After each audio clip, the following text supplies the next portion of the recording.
Assalamualaikum warahmatullahi wabarakatuh. Eh, para netizen, saat ini saya ingin berbincang-bincang dengan Ketua PWI Kabupaten Kampar Riau yang baru terpilih untuk kedua kalinya, Akhir Yani, untuk periode 2020-2023. Kenapa kita undang beliau ini? Karena memang persoalan jurnalistik itu sudah menjadi milik semua orang. Oleh karena itu kita mau bincang-bincang, mana tahu ada ilmu yang bisa kita serap dari pemikiran-pemikiran beliau ini, atau paling tidak biar kita tahu semua PWI itu apa, Persatuan Wartawan Indonesia. Kalau dahulu PWI itu adalah satu-satunya organisasi pers di Indonesia, tapi pasca reformasi 1959 muncul undang-undang atau regulasi yang diperbaharui bahwa PWI tidak lagi satu-satunya organisasi pers di Indonesia, sudah banyak kompetitornya gitu. Maka oleh karena itu kita berbincang-bincang dengan Bung Akhir Yani. Assalamualaikum Bung Akhir Yani. Waalaikumsalam. Sehat ya? Sehat, alhamdulillah. Tidak ada anggota PWI yang terpapar corona? Alhamdulillah sampai hari ini tidak ada, Bang. Alhamdulillah. Selamat ya untuk Ketua PWI Kabupaten Kampar. Ya, Bang. Terima kasih, Bang. Sebenarnya PWI ini di zaman sekarang mau kita gerakkan kemana ini? Sesuai dengan konferensi kemarin ini kita bergerak pertama memang penguatan organisasi, penguatan profesi kewartawanan. Kita ingin martabat wartawan ini melalui PWI itu bisa kita angkat, Bang. Masih banyak wartawan-wartawan yang nakal sekarang. Oh, itu memang sudah menjadi rahasia umum. Menjadi rahasia umum ya. Itu harus kita akui, Bang, di beberapa wilayah hampir di Indonesia mungkin persoalan kewartawanan ini memang perlu ditata lebih bagus lagi oleh pemerintah, disiapkan perangkatnya yang lebih ketat. Sekarang berapa orang anggota PWI di Kampar? Anggota yang tercatat sampai hari ini 42 orang, namun dari 42 itu yang tercatat masih aktif ke PWI itu 32 orang. Lumayan banyak ya? Ya. 32 orang itu sudah kekuatan untuk memberikan informasi yang cukup besar kepada masyarakat. Nah, di periode kedua ini kira-kira apa program yang akan dilahirkan oleh PWI? Sesuai dengan keinginan yang disampaikan kawan-kawan kemarin di konferensi, salah satu yang paling santer yang disampaikan kepada pengurus di periode ini adalah masalah kesejahteraan wartawan dan peningkatan profesionalisme wartawan, kapasitasnya. Itu terkait juga dengan upaya PWI bagaimana wartawan di PWI ini semuanya kompeten atau lulus uji kompetensi wartawan. Profesional lah ya. Profesional. Nah, soal kesejahteraan ini yang menarik. Dari dahulu sampai sekarang soal kesejahteraan itu masih tetap diperjuangkan. Ya. Bagaimana cara PWI untuk mensejahterakan anggota ini? Ya, ini memang persoalan berapa tahun terakhir ini. Ini terkait dengan kebijakan anggaran. Kalau dulu mungkin di era 2000-an ke bawah atau sebelum tahun 2000 itu kondisi wartawan, kondisi media di Indonesia di mana untuk menjadi seorang wartawan itu tidak mudah. Kemudian jumlah media di Indonesia itu sangat terbatas. Ya. Dengan terbukanya keran reformasi.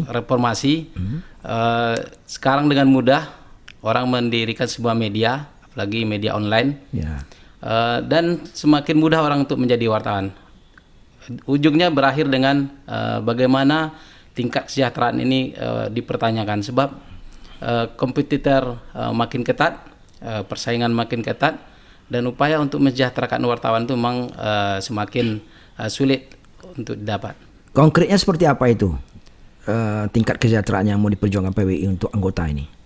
Pertama kita. Apakah itu misalnya soal ini contoh ya, misalnya soal honorer mereka harus UMR misalnya, atau bagaimana? Atau ada standar tersendiri? Pertama memang kita berupaya bagaimana perolehan-perolehan yang sah diakui oleh undang-undang itu, di mana di setiap daerah itu ada dana publikasi melalui beberapa OPD atau dinas terkait. Di situ kita nanti akan bentuk suatu tim di mana kita pastikan media-media tempat bernaungnya kawan-kawan di PWI ini mendapat prioritas di penggunaan dana di pemerintah daerah. Begitu juga dengan berapa mitra-mitra tersponsor perusahaan di Kabupaten Kampar, kita bantu kawan-kawan untuk bisa menerobos kerjasama sana. Nah, kalau begitu ada sandarannya ke APBD. Apakah tidak mengurangi idealisme anggota kalau kita menggantungkan honor ke APBD misalnya? Itu memang suatu tantangan Bang di hari ini, di mana wartawan sebagai profesi yang diharapkan independen oleh masyarakat. Namun di sisi lain wartawan juga diberikan kesempatan atau diminta partisipasinya untuk mendukung pembangunan. Sebagaimana disampaikan Ketua Dewan Pers di Konvensi Nasional Media Massa kemarin di Banjarmasin pada saat Hari Pers Nasional, 2 poin yang saya tangkap itu dari Profesor Muhammad Nuh, Ketua Dewan Pers. Di samping wartawan diminta kritisnya menjalankan perannya sesuai profesinya, juga diminta untuk mendukung pemberitaan-pemberitaan yang positif. Salah satunya adalah mendukung program-program pembangunan pemerintah sampai pemerintah daerah. Ya, masalahnya kan 4 pilar demokrasi itu salah satunya kan pers. Ya. Eksekutif, legislatif, yudikatif, pers. Betul, pers itu kan sebagai pilar demokrasi. Kalau pers itu sudah di bawah naungan pemerintah kan agak susah juga kita mau independen, mau menulis, menyuarakan aspirasi masyarakat gitu. Ada ndak apanya kalau misalnya kita gantung pada APBD, ada ndak nanti efeknya bahwa wartawan ndak boleh nulis sembarangan gitu? Ada ndak itu apanya? Ada dibuat ndak semacam MOU bahwa APBD itu kan juga uang rakyat. Ya. Kami tetap menerima itu tapi kami tetap independen. Artinya kalau memang salah akan kita luruskan. Kalau memang bengkok kita luruskan. Kalau memang bagus didukung gitu. Ya. Nah, kira-kira bisa ndak itu dibuat MOU lah dengan pemerintah? Untuk sampai ke tingkat MOU setakat ini memang belum mengarah ke sana. Ya. Namun di beberapa kesempatan bersama permintaan daerah, termasuk juga kemarin pembukaan konferensi depan Bupati, Ketua DPRD, Forkopimda dan tamu undangan yang hadir. Hal ini kembali saya tegaskan di mana pers berperan sebagai kontrol sosial masyarakat dan pers juga berperan untuk mendukung program-program pembangunan. Jika sekiranya MOU mungkin nanti ada tantangannya, ada suatu keterikatan sehingga demokrasi atau kebebasan pers ini kita takutkan tidak berjalan sebagaimana mestinya, Bang. Tercederai lah ya. Tercederai. Iya pula itu. Nah sekarang soal anggota. Untuk menjadi anggota PWI itu syaratnya seperti apa? Syaratnya apakah dia memang seorang jurnalis misalnya? Ya. Terdaftar dan memang menulis gitu, atau daftar aja juga ke PWI? Gimana syarat-syaratnya? Kemarin terakhir penerimaan anggota PWI di tahun 2019, 2020 awal, syarat utama itu adalah wartawan yang aktif menulis. Makanya ketika Ketua PWI Kabupaten Kota diminta memberikan rekomendasi pada calon-calon anggota, itu kita tinjau. Pertama, dia betul-betul seorang wartawan. Yang kedua, medianya adalah media yang sudah terdaftar di Dewan Pers. Dan faktor-faktor lain, kami memang juga diminta di daerah untuk memperhatikan bagaimana track record latar belakang bakal calon anggota PWI ini. Itu yang membuat berita. Kalau ya. Media online? Kalau media online itu sudah termasuk ya? Kategori sebagai wartawan ketika dia aktif untuk menulis, mewawancara. Nah, kalau YouTuber, ini kan banyak sekarang YouTuber nih, bisa ndak bergabung dengan PWI? Sejauh ini kami juga pernah menanyakan ini dan ini menjadi pokok bahasan kemarin di Konvensi Nasional Media Massa di Banjarmasin. Ya. Memang salah satu nanti ke depan yang dibuat polanya aturan-aturan yang terkait dengan YouTuber ini. Ya, masalah kan YouTuber itu kan kalau kita lihatlah di media sosial, kawan-kawan kita YouTuber itu dia menjalankan etika jurnalistik juga. Fungsi jurnalistik, ya. Fungsi-fungsi jurnalistik itu dijalankan dia, 5W1H dikembangkan dia. Ya.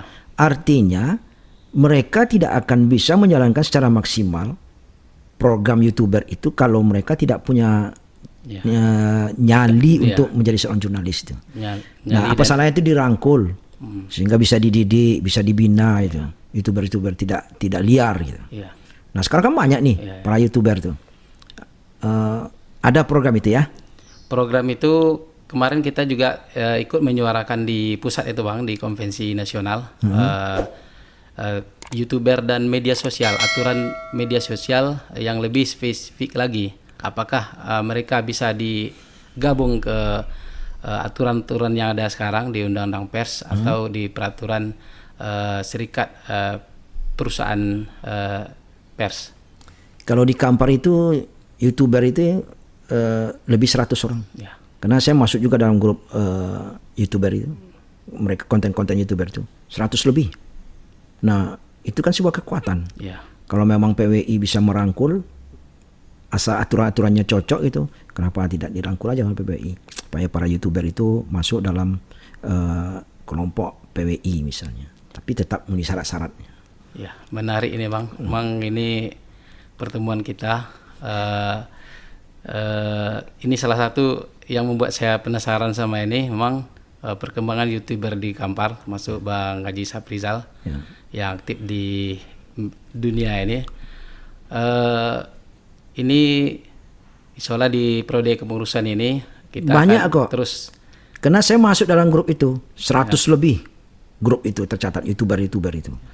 Nah, mereka semuanya ya membuat konten yang podcast memang tak banyak. Tapi ada yang pribadi sifatnya. Mereka tidak mungkin bisa mengembangkan kalau tidak punya ilmu. Karena bermain di dunia jurnalistik itu selain ilmu ada kemauan.